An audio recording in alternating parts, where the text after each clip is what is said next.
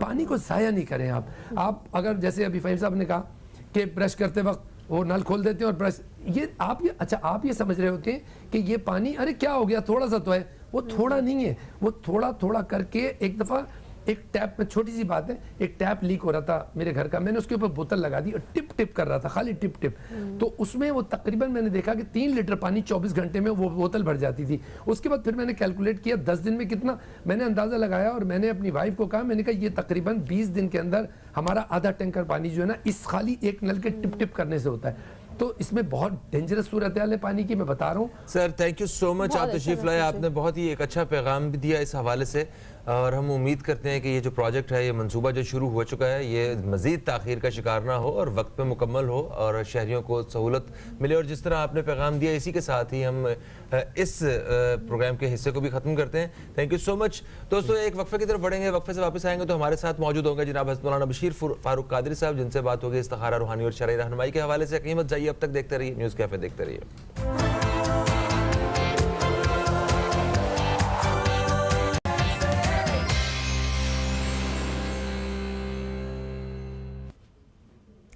ایک وقفے کے بعد آپ کو پھر سے خوش آمدید کہتے ہیں ہم نیوز کیفے میں جمعے کے روز پروگرام کے دوسرے حصے میں ہمارے ساتھ موجود ہوتے ہیں جناب حضرت مولانا بشیر فاروق قادری صاحب, جو کہ سیلانی ویلفیئر انٹرنیشنل ٹرسٹ کے چیئرمین ہیں, ملک کے معروف سوشل ورکر اور اسلامک اسکالر ہیں. آپ ہمارے ساتھ اسٹوڈیو میں موجود ہیں, ہم آپ کو خوش آمدید کہتے ہیں. السلام علیکم, کیسے ہیں آپ؟ وعلیکم السلام ورحمۃ اللہ وبرکاتہ. الحمدللہ رب العالمین علی کل حال. ماشاءاللہ. دوستوں میں آپ کو بتاتا چلوں کہ آج پروگرام کا یہ حصہ جو ہے یہ آپ کی کالز پہ مشتمل ہوگا. آپ کی کالز ہم اپنے پروگرام میں شامل کریں گے جس میں آپ کے سوالات ہوں گے. آپ کسی بھی زندگی کے کسی بھی پہلو کے حوالے سے استخارہ کروانا چاہتے ہیں یا آپ کوئی روحانی یا شرعی رہنمائی حاصل کرنا چاہتے ہیں تو حضرت مولانا بشیر فاروق قادری صاحب کی موجودگی کا بھرپور فائدہ اٹھاتے ہوئے آپ ہمارے پروگرام میں کال کر سکتے ہیں. کال کرنے کے لیے نمبر آپ کو یہاں پہ نیلی پٹی میں نظر آ رہا ہوگا.